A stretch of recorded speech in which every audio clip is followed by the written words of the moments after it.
हमने ये बात लास्ट टाइम डिस्कस की थी कि अगर वेलोसिटी वेरिएबल है, वेलोसिटी वेरिएबल मतलब चेंज हो रही है, तो इसका मतलब वहां डेफिनेटली एक्सेलरेशन प्रेजेंट है। ये बात समझ आ गई थी ना।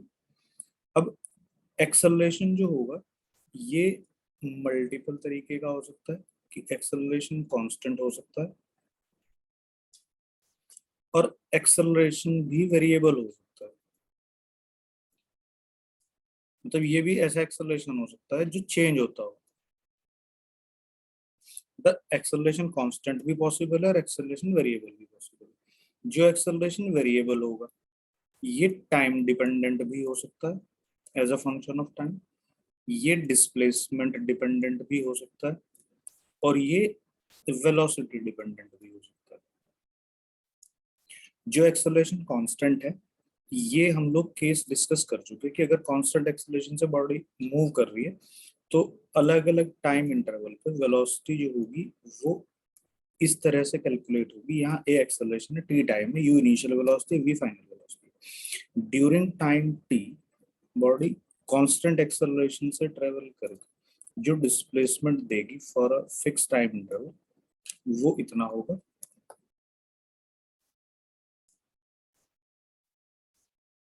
और कितना डिस्प्लेसमेंट होने के बाद कितनी वेलोसिटी हो जाएगी ये इससे मिलेगी हमें। और एक सेकंड जो लास्ट होती है, जैसे 9 सेकंड का टोटल 9th सेकंड मतलब लास्ट की 1 सेकंड है किसी जर्नी की, 10th सेकंड, उसके लिए जो डिस्प्लेसमेंट था ये u प्लस हाफ ए 2t-1, ठीक है ना। तो इसमें क्या है कि ये हम लोग डिस्कस कर चुके हैं, ये जो पार्ट हमने लेफ्ट साइड में लिखा है ऑलरेडी डिस्कस।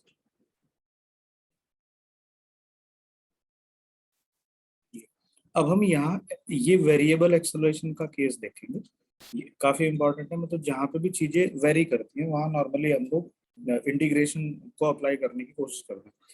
तो यहाँ हम सबसे पहले देखेंगे कि अगर एक्सेलरेशन टाइम डिपेंडेंट होता है तो सिचुएशन किस तरह से डील की जाए।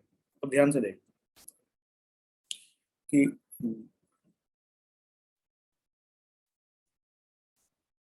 हम लोगों ने कहा कि इफ एक्सेलरेशन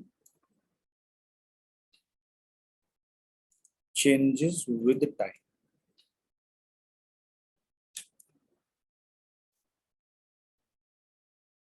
मतलब एक्सेलरेशन फंक्शन है टाइम का। जैसे अगर हम कहें कि a equal to 2t plus 5, a equal to t² plus 2t-3, a equal to 3 to the power t, a equal to mod t-1। तो इन सब जगहों पे तुम देखो कि एक्सेलरेशन सब जगह टाइम के साथ चेंज हो। तो ऐसी सिचुएशन में देखो मैंने तुम्हें भी बताया कि एक्सेलरेशन जो है वो वेलोसिटी को चेंज कर देता है, क्योंकि वेलोसिटी कितना चेंज होती है यूनिट टाइम में वही एक्सेलरेशन कहलाता है, ठीक है ना। तो यहाँ पे यस अगर एक बॉडी जहां से तुम उसे ऑब्जर्व करना शुरू करते हो उसकी इनिशियल वेलोसिटी u थी और तुम उसको ऑब्जर्व करते हो किसी टाइम तक, उस टाइम उसकी वेलोसिटी v हो जाती है। तो तुम देखो यहाँ पे उसने कुछ डिस्प्लेसमेंट भी कवर किया है। तो अ, अब हम कहते हैं कि इसकी velocity due to acceleration change होती जा रही है। तो हमने ऑब्जर्व किया कि एट सर्टेन टाइम t, ये एक टाइम t के बाद हम इस सिचुएशन को देख रहे हैं, इसकी वेलोसिटी यहाँ पे थी v, यहाँ चेंज हुई वो, या तो वो v प्लस dv हो रही है या v माइनस dv हो रही है ड्यूरिंग टाइम। अब ये जो नया वाला टाइम है, टाइम तो चूंकि हमेशा बढ़ेगा ही, ये टाइम हो गया t प्लस dt। तो इस dt टाइम इंटरवल में ये जो ये वाला इंटरवल है ये dt टाइम इंटरवल है, इसमें वेलोसिटी मैं चेंज आया dv और टाइम इंटरवल में चेंज है dt। वेलोसिटी इंक्रीज भी हो सकती है, डिक्रीज भी हो सकती है, बस चेंज वर्ड हुआ। तो देखो dt टाइम में वेलोसिटी का चेंज है dv, तो यूनिट टाइम में जो वेलोसिटी का चेंज होगा वो होगा dv अपॉन dt, और वो इस टाइम का एक्सेलरेशन होगा। अब ये टाइम हमने कंसिडर किया है एट टाइम t, तो एट टाइम t जो एक्सेलरेशन होगा वो ये होगा, मतलब जैसे एट टाइम टी अगर ये वाला एग्जांपल होता तो हम यहाँ 2t+5 रख देते, ये वाला एग्जांपल होता तो हम t² + 2t+-3 रख देते। अगर ये वाला एग्जांपल होता तो टी टाइम पे वेलोसिटी में चेंज कितना, एक्सेलरेशन कितना है 3 to the power t। तो ये इक्वेशन बनेगी इस टाइम के लिए। अब हम यहाँ क्रॉस मल्टीप्लाई अगर करते हैं तो dv equal to acceleration as a function of time t into dt। Velocity change हो रही है u से v और टाइम कंजम्पशन है 0 से t। अब ये बेसिक इक्वेशन है जो तुम्हें चेंज इन वेलोसिटी के लिए काम आएगी अगर बॉडी रेस्ट से मोशन शुरू कर दी। If body starts from rest then take u equal to 0, तो तब हम 0 से v और ये टाइम 0 से t। टाइम 0 से t भी नहीं हो सकता, तुम्हारे से बीच में कोई टाइम t1 से t2 तक पूछा जा सकता है, तो यहाँ हम इंटीग्रेशन कर देंगे t1 से t2। ये बताओ ये बात समझ आई या नहीं? Yes sir. तो जब एक्सेलरेशन टाइम डिपेंडेंट होगा तो हम इस इक्वेशन का यूज करेंगे to find out velocity change या वेलोसिटी एट टाइम। अब ध्यान से देखो जरा,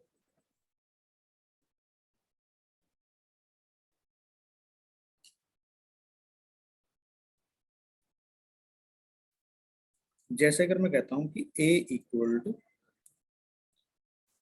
2t+4, ये तुम देखो एक्सेलरेशन टाइम डिपेंडेंट है, और कोई तुम्हारे से कह रहा है कि फाइंड डिस्प्लेसमेंट, क्योंकि जब ये बॉडी ट्रेवल करना शुरू हो रहेगी तो इसकी वेलोसिटी में भी चेंज आएगा और ये डिस्प्लेस भी होगी। Find displacement from t equal to 0 to t equal to 4 second. तो यहाँ देखो एक्सेलरेशन को हम लिख देंगे फिर इसी तरह से dv/dt, और ये हो जाएगा 2t+4 dt।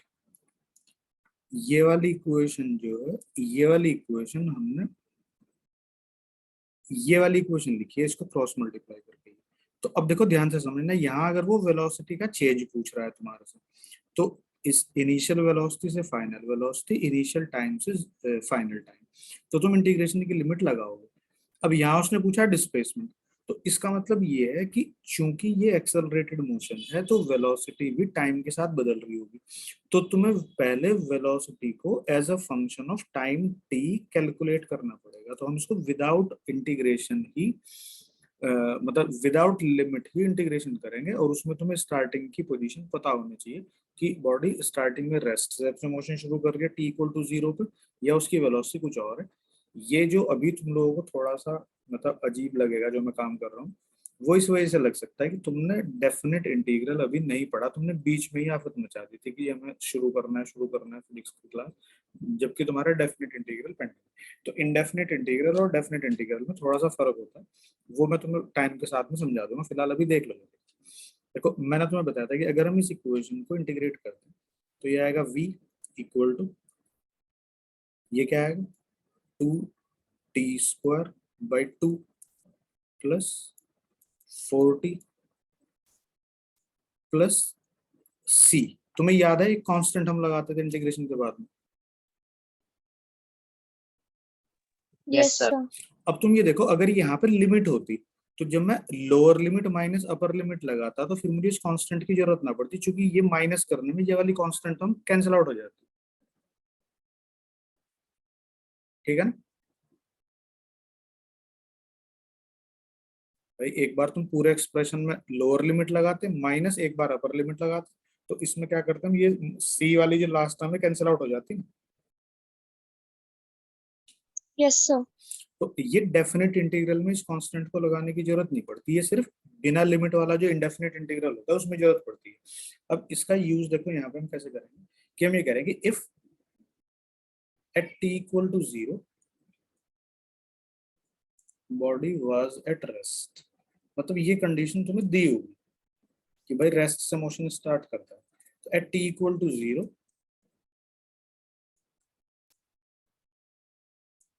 v क्या होगा, 0 होगा। अब जब यहाँ v 0 होगा तो ये 0, तो ये भी 0, तो ये भी 0, तो ये c, तो यहाँ से हमने कैलकुलेट कर दिया कि c की वैल्यू 0 है। अब तुम्हें देखो v इक्वल टू आ गया टी स्क्वायर प्लस 4t। पहले ये बता दो यहाँ तक कोई डाउट है?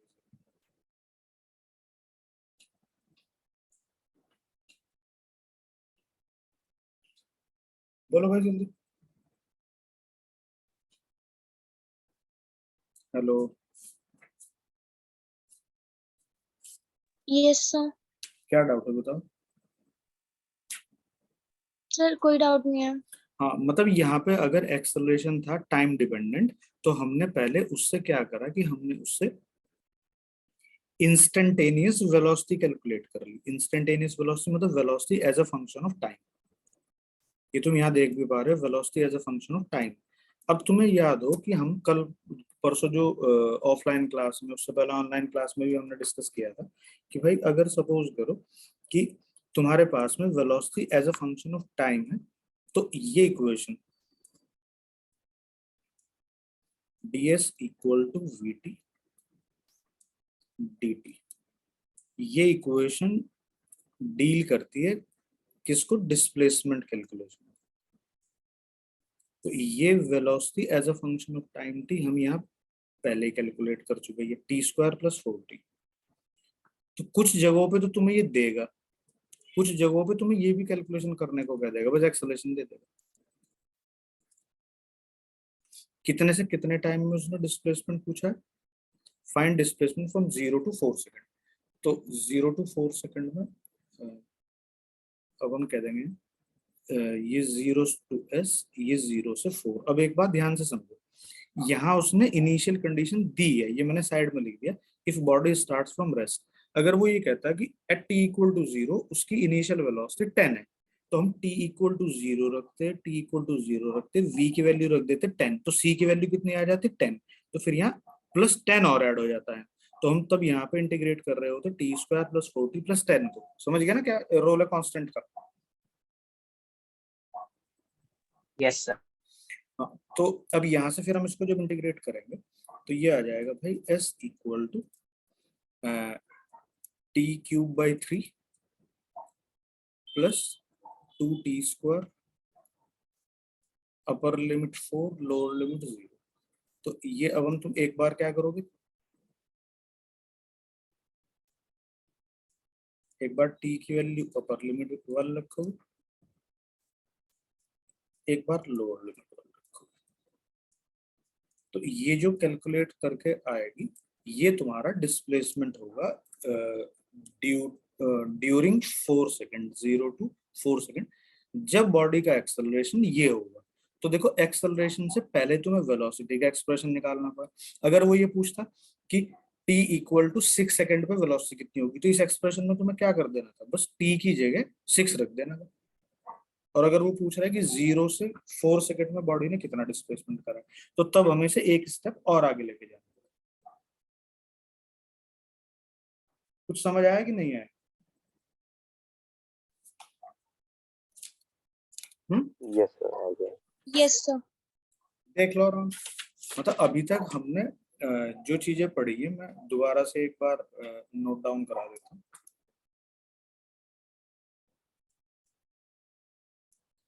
ये इस तरह का है भाई कि इफ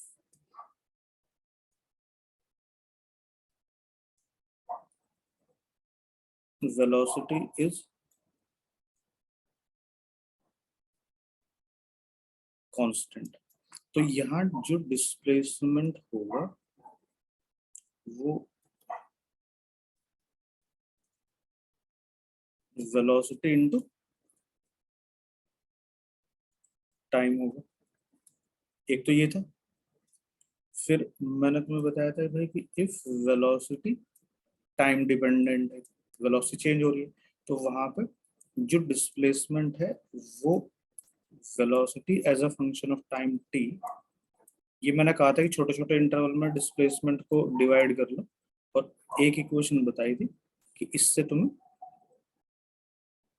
डिस्प्लेसमेंट मिलेगा। ये सेकंड इक्वेशन ऑफ मोशन, ये फर्स्ट इक्वेशन ऑफ मोशन है कांस्टेंट वेलोसिटी के लिए। फिर एक केस था कि जहां वेलोसिटी चेंज होती है due to acceleration, acceleration constant हो सकता है, उसके लिए हमने ये सारे एक्सप्रेशन पढ़े थे, ut plus half a t square, v equal to u plus half u plus a t, s equal to ut plus half a t square, v square equal to u square plus 2s, s t h equal to u plus half a 2t minus, ये भी मैंने थोड़ी देर पहले लिखा है। फिर एक case हुआ कि जब एक्सेलरेशन टाइम डिपेंडेंट होता है तो वहां हम वेलोसिटी इंस्टेंटेनियस कैलकुलेट करेंगे किस तरह से, इससे। और अगर चेंज इन वेलोसिटी पूछता है तो तुम इसी के ऊपर फिर लिमिट लगा दोगे, और जब तुम्हारी वेलोसिटी कैलकुलेट हो जाएगी इंस्टेंटेनियस यहाँ से, तो फिर हम इसका वापस यूज यहाँ करके डिस्प्लेसमेंट भी कैलकुलेट कर लेंगे। समझ आ रहा है ना थोड़ा थोड़ा?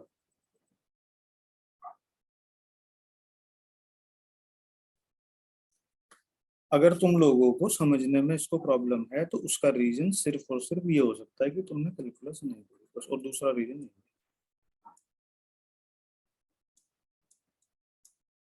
ठीक है, अब कुछ चीजें समझो जरा ध्यान से, ये काफी इंपॉर्टेंट है। एक तो अगर हम ये कहते हैं कि एक बॉडी यहां से चलना शुरू करती है ऐसे ऐसे ऐसे, तो वापस यहाँ पहुंच गई, तो तुम ये चेक करो कि इस जर्नी में इसका टोटल डिस्प्लेसमेंट कितना है।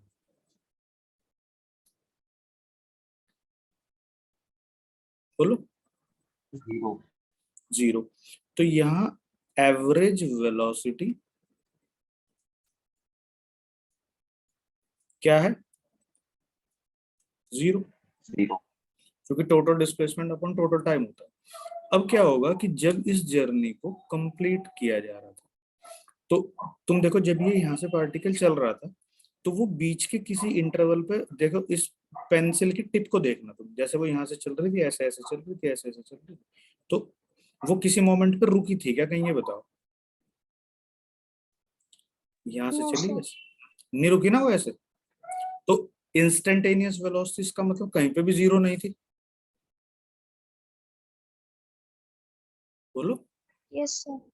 पर अब तुम देखो दोबारा से सीखो, वो ऐसे ऐसे चल रही है, ऐसे ऐसे चल रही है, वो यहाँ रुक जाए थोड़ी देर के लिए तो कोई मना कोई करेगा उसे, थोड़ी देर यहाँ रुकेगी फिर आगे चल पड़ेगी, फिर यहाँ रुक जाए फिर आगे चल पड़ेगी, फिर यहाँ रुक जाएगा।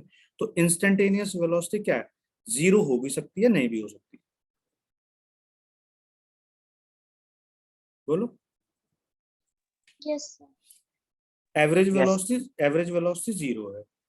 इंस्टेंटेनियस वेलोसिटी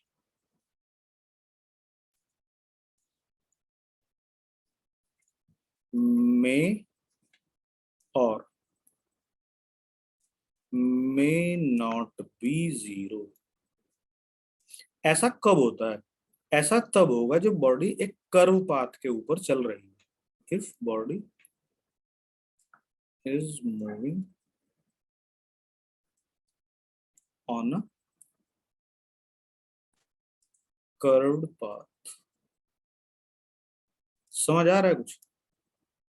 तो जब तुम्हारे सामने ये ऑब्जेक्टिव क्वेश्चन में काफी हेल्प करेगा तुम्हारी, इसके ऊपर ना क्वेश्चन वगैरह पूछ सकते हैं, वही पूछेगा तुम्हारे से कि if instantaneous velocity is sorry average velocity is 0 and instantaneous velocity may or may not be 0, then path of the body। तो तुम्हें साफ दिखाई दे रहा है कि ऐसा केस तभी बन सकता है जब बॉडी कर्व पाथ के ऊपर ट्रेवल कर रही है। या वो उल्टा कह देगा कि if average velocity is 0 and body is moving on a curve path, फिर ऑप्शन दे देगा चार कि instantaneous velocity is zero, instantaneous velocity must be zero, instantaneous velocity may और मे नॉट बी जीरो। तो यहाँ क्या कहेंगे कि अगर एवरेज वेलोसिटी जीरो है तो तुम ये समझो कि बॉडी इनिशियली जहां से ट्रेवल कर रही है फाइनल उसी पोजीशन पे उसको पहुंचना है, पर बीच में रास्ते में वो रुके उसके लिए कोई कंपल्शन नहीं है, वो बिना रुके भी जर्नी कंप्लीट कर सकती है और रुक के भी कर सकती है। तो इसका मतलब इंस्टेंटेनियस वेलोसिटी मे और may not be zero. Agree होना इस बात से? Yes sir. अब जरा दूसरी सिचुएशन को ऑब्जर्व करो, इसको जो मैं अब दोबारा से बना रहा हूं। तुम ये देखो यहाँ पे कि भाई अगर तो हम एक पार्टिकल को देख रहे हैं यहाँ पे, वो यहाँ से चलता है इस जगह से, वो ऐसे जा रहा है और फिर ऐसे आ रहा है, ये स्ट्रेट लाइन पे मूव करता है, मतलब ऐसे ये राइट में गया और फिर लेफ्ट में आ गया। तो यहाँ एवरेज वेलोसिटी कितनी है?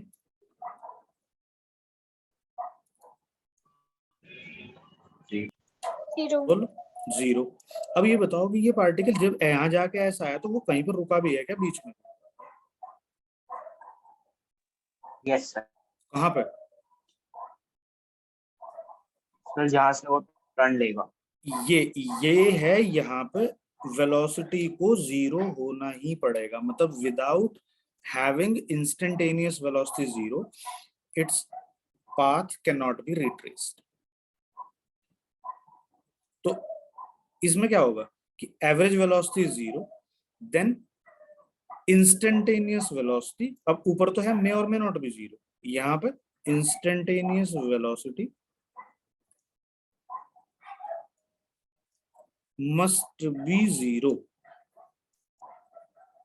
समझ आ रहे हो ये बात? इन दोनों में क्या फर्क है? Yes, sir. तो ऐसा कब होगा? If particle travels on a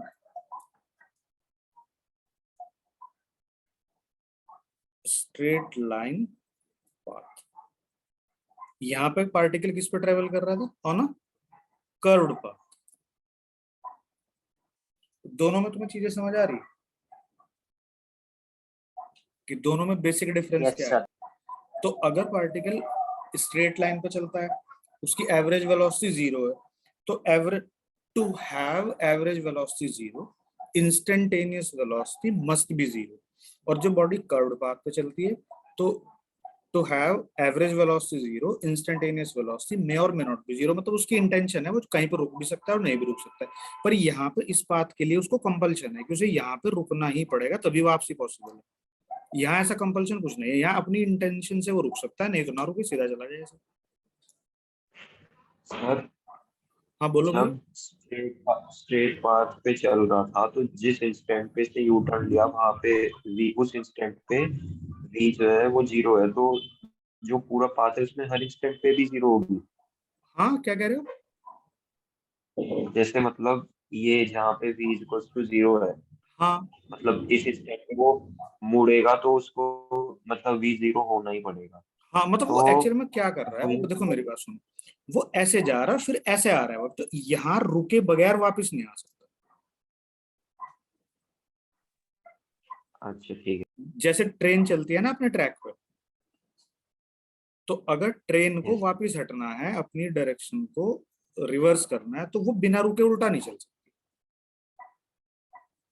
मतलब हाँ ये सर वाला, तो मतलब मतलब ये वाला सीन नहीं है, ये वाला सीन नहीं है। यहाँ तो फिर कर्व्ड पाथ हो जाएगा, ये तो स्ट्रेट लाइन पाथ का मतलब उसी लाइन पे वापस आना। ठीक है सर। और बताओ कुछ पूछना हो तो? क्लियर है ना ये ठीक से यस सर। सबको? Yes, Yes, sir. sir. ठीक है। अब ध्यान से देखो जरा दूसरी चीज कि तुम ये देखो यहाँ पे कि अगर एक बॉडी राइट की तरफ ट्रेवल कर रही है तो उसकी जो वेलोसिटी है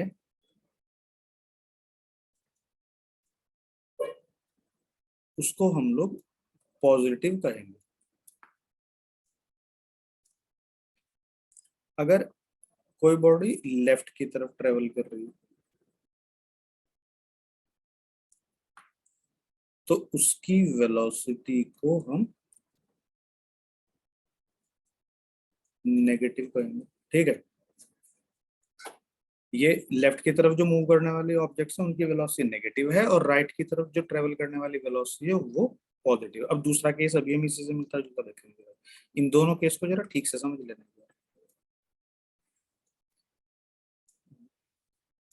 यहाँ ये बॉडी किस तरफ ट्रेवल कर रही है?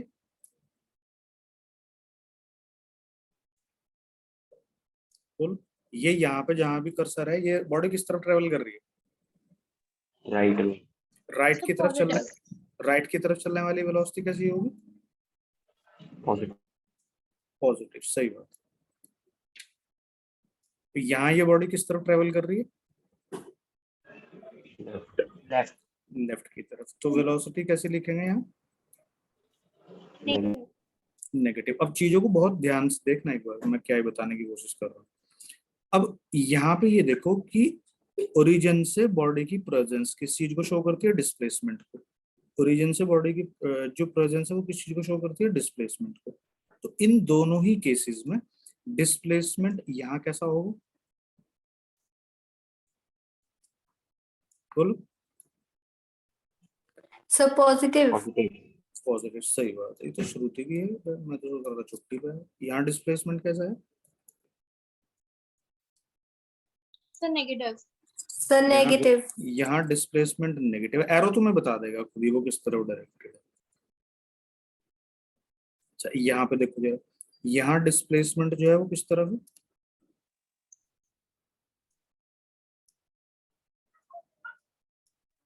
Sir negative. सही। और यहाँ पे डिस्प्लेसमेंट जो है वो कैसा है?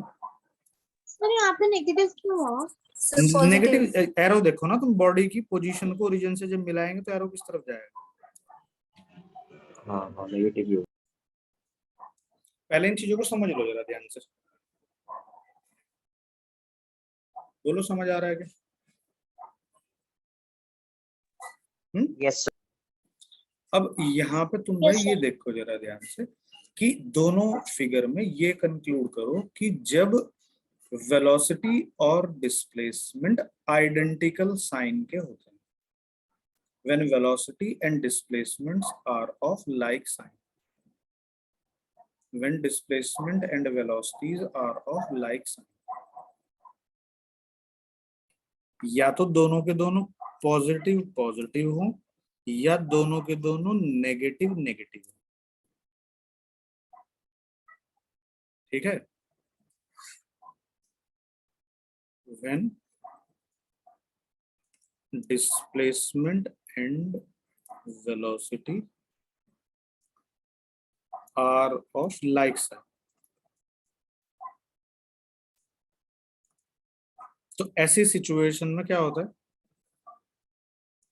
ऐसी सिचुएशन में object always move away from the origin. देखो यहाँ पे भी वो ओरिजिन से दूर जा रही है, यहाँ पे भी ओरिजिन से दूर जा रही है, तो डिस्प्लेसमेंट हमेशा बढ़ता है। एग्री हो इस बात से? Yes sir. Yes sir.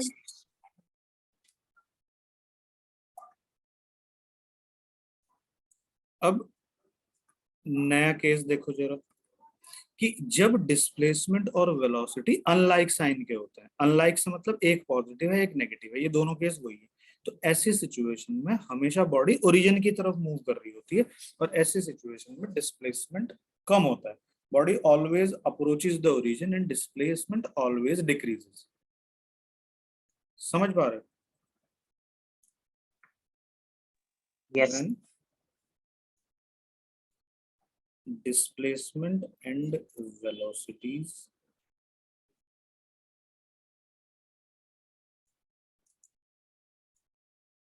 are of unlike sign, displacement decreases and body move towards the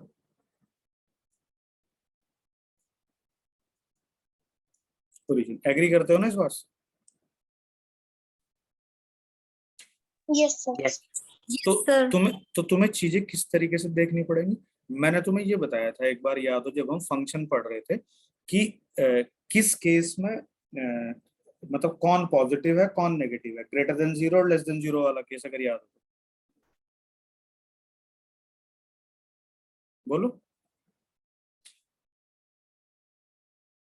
भाई, कोई इक्वेशन थी, कोई एक्सप्रेशन था, उसको हम लोग कभी ग्रेटर देन जीरो रख लेते थे, कभी हम उसको रख लेते थे लेस देन जीरो, याद नहीं है? बोलो। यस सर, थोड़ी थोड़ी याद आ रही है। हाँ, तो ऐसी सिचुएशन में हम क्या कर सकते हैं, ऐसी सिचुएशन में हम ये कर सकते हैं कि वेलोसिटी का एक्सप्रेशन देख लो पहले।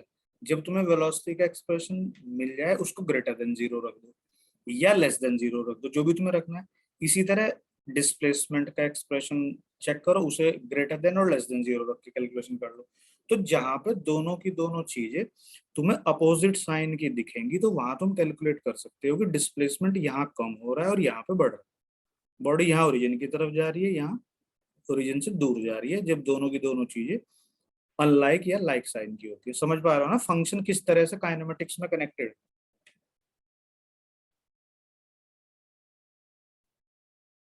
मतलब जब मैं तुम्हें फंक्शन पढ़ा रहा था तो तब तुम्हें बिल्कुल एकदम मौत आ रही थी ना, ये सोच के कि भाई मर जाएंगे बिल्कुल अगर फंक्शन पढ़ लिया तो, इसलिए फंक्शन से जल्दी जल्दी काइनेमेटिक्स में जंप कर जाए। तो तुम्हें पता है ना कि कितना सीवियर है बिना मैथमेटिक्स के ठीक से फिजिक्स को पढ़ना। तुम्हें लग रहा था कि हम कर लेंगे तो तुम्हें गलत लग रहा था इसका मतलब। ठीक है, अब एक बार इसको ठीक से रिवाइज कर लेना। कल कल मिलते हैं क्लास में, जरा ऑफलाइन क्लास होगी तब देखते हैं, ध्यान से आ जाएंगे तो ठीक है। सर ऑफलाइन है ना कल तो? हाँ कल ऑफलाइन। Good night.